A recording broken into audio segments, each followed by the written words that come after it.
Fala galera vascaína, salve, salve, quase meia-noite aí de quinta-feira.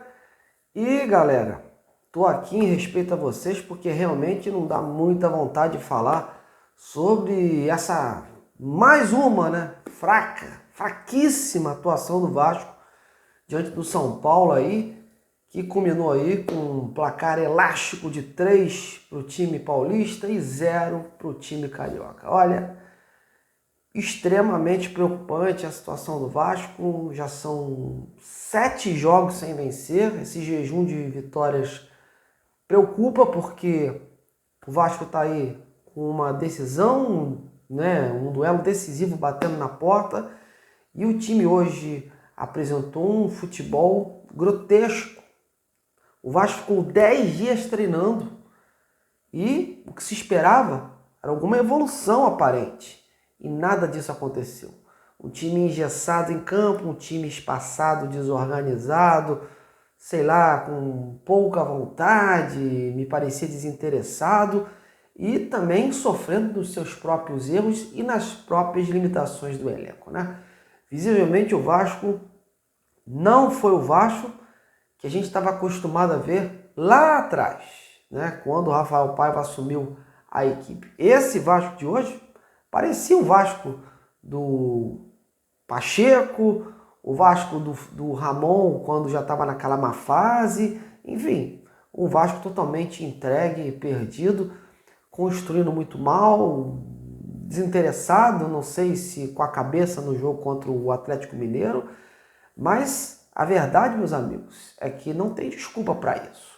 O Vasco vem apresentando, jogo após jogo, futebol muito fraco, muito aquém, Mesmo quando consegue chegar ao empate, depois de sair atrás, o time do Vasco não anda jogando bem. Então as atuações estão preocupando muito o torcedor cruzmaltino, e eu não digo só para a Copa do Brasil, não, eu digo para essa reta final. O Vasco estacionou ali no Brasileirão, não está ganhando, quase não está pontuando, quando pontua é um pontinho, 2, e ficou por isso mesmo. Daqui a pouco os times de baixo estão começando a encostar, e aí fica aquele Deus nos acuda. A sorte do Vasco é que os times de baixo estão muito ruins, Imagine se estivesse aí num nível de competitividade elevada. E o Vasco estacionou ali, e se conseguir aí uma Sul-Americana, tem que botar a mão para o céu, porque realmente é um elenco limitado,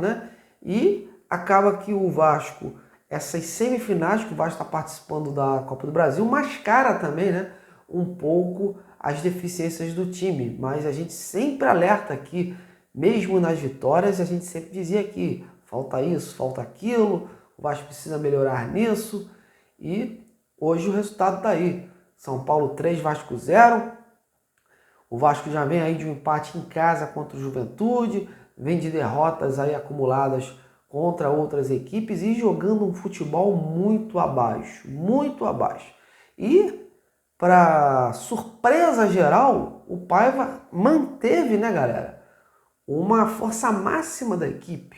E o que é mais assim surpreendente, o discurso dele era de que o Coutinho e o Payet não iam ser colocados aí tão cedo, E que isso carecia de uma preparação, de um sistema defensivo mais sólido para colocá-los em campo, colocar os dois em campo.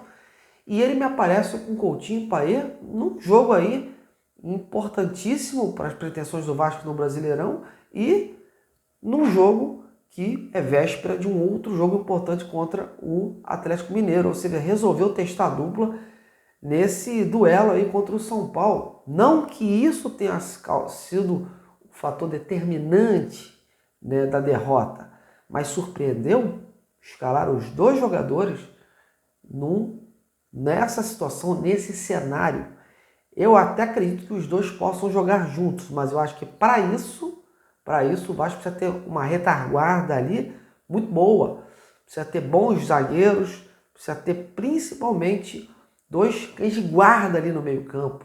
2 jogadores que possam aí dar uma segurança, porque a recomposição do Vasco fica prejudicada realmente. O Vasco melhora no toque de bola, melhora ali na construção, melhora na aproximação ofensiva, mas perde em qualidade defensiva, porque os dois jogadores não têm mais esse pique de voltar, não tem características, né, de voltar pro campo, para a área, e ao mesmo tempo a idade também pesa nessa hora. E os dois jogadores também não estão 100% fisicamente, andaram muito tempo fora, né? Então isso realmente me causou um certo espanto, me causou uma certa surpresa o Paiva testar a dupla aí no jogo contra o São Paulo. Eu não sei se depois dessa atuação de hoje ele vai jogar com os dois jogadores contra o Galo, não.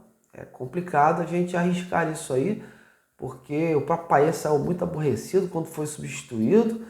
É provável que ele, de repente, opte aí por um ou outro na partida contra o Atlético Mineiro, mais ainda o Coutinho aí, que anda jogando um pouquinho melhor do que o Payet, em que pese o time do Vasco está muito abaixo. O Vasco até que começou, né, dando, né, uma aparência aí de que ia ser um time mais organizado, tabelando, fazendo triangulação, chegando na área, mas logo depois foi surpreendido, a realidade bateu na porta, o São Paulo fez o gol através do Luciano e o Vasco daí a partir desmoronou de vez, futebol muito apático. Veio o segundo tempo, a gente achava que no segundo tempo o Rafael Paiva ia mexer com os brilhos da equipe, iam fazer substituições coerentes e a gente viu situações totalmente opostas. O Vasco entregue, o São Paulo mais uma vez num erro, né, do Vasco, foi lá na velocidade lá do Lucas, né, o jogador lá de trocentos anos, né, e conseguiu superar a Pumita, conseguiu superar vários outros jogadores da corrida aí e dando um exemplo aí de que o Vasco precisa melhorar esse aspecto físico. O Michael hoje, por exemplo, parecia que estava carregando um piano, né? Parecia um jogador muito pesado em campo, não conseguiu acompanhar o ritmo dos jogadores do São Paulo, que eram velozes, e o Vasco muito perdido defensivamente.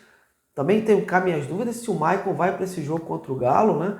É capaz do Rafael Paiva aí avaliar melhor esse cenário aí, porque esse futebol do Vasco hoje, olha, eu vou dizer uma coisa para vocês, para jogar esse futebol aí, cansar a equipe e sair dessa forma aí de 3-0, era melhor ter colocado então a equipe reserva em campo, uma equipe alternativa, né, dando oportunidades a outros jogadores aí, até para ver, porque você vê, o próprio Atlético Mineiro fez isso contra o Fortaleza, né? Então descansou o time para se dedicar na semifinal contra o Vasco. O Vasco fez um papelão hoje, não jogou nada, os jogadores ficaram cansados, correram o risco de algumas peças se contundirem e o resultado, o Vasco tomou 3, estacionou no Brasileirão, está levando uma certa pressão para a Copa do Brasil, porque esse time vem de 7 jogos sem vencer, precisa vencer, e agora tem a Copa do Brasil. E se for eliminado, imagine você, o Vasco eliminado da Copa do Brasil e ainda com a 7 jogos sem vencer aí nessas últimas competições aí, né? Então, meus amigos, complica demais, é preocupante, extremamente preocupante a situação do Vasco aí para esse jogo aí do próximo sábado. E o pior, eu acho que esse time tinha que estar treinando aí mais ainda. E os portões vão estar abertos na sexta-feira, né? É um treino aí aberto à torcida. Então, minha preocupação aumenta ainda mais, porque esse time aí, se já treinando, já faz essa atuação bizonha, imagine se não treinar aí o suficiente. Porque com a torcida olhando, todo mundo olhando, eu não sei se o Paiva vai fazer testes entregando ouro ao bandido, né? Então, meus amigos, complicou demais, né? Atuação muito ruim do Vasco. O Vasco precisa melhorar se quer salvar essa temporada aí, porque o Brasileirão não acabou e a Copa do Brasil, idem, né? E agora eu gostaria de ouvir você. Quem para você quais foram os principais fatores que determinaram essa derrota do Vasco? Se você acredita que o pai vai estar errando aí na escalação, errou hoje. E quem foi o pior peça do time aí nesse duelo aí. Então, ó, opine aí, comente, que eu quero ouvir você. Bom, tô indo nessa, tô cansado pra caramba.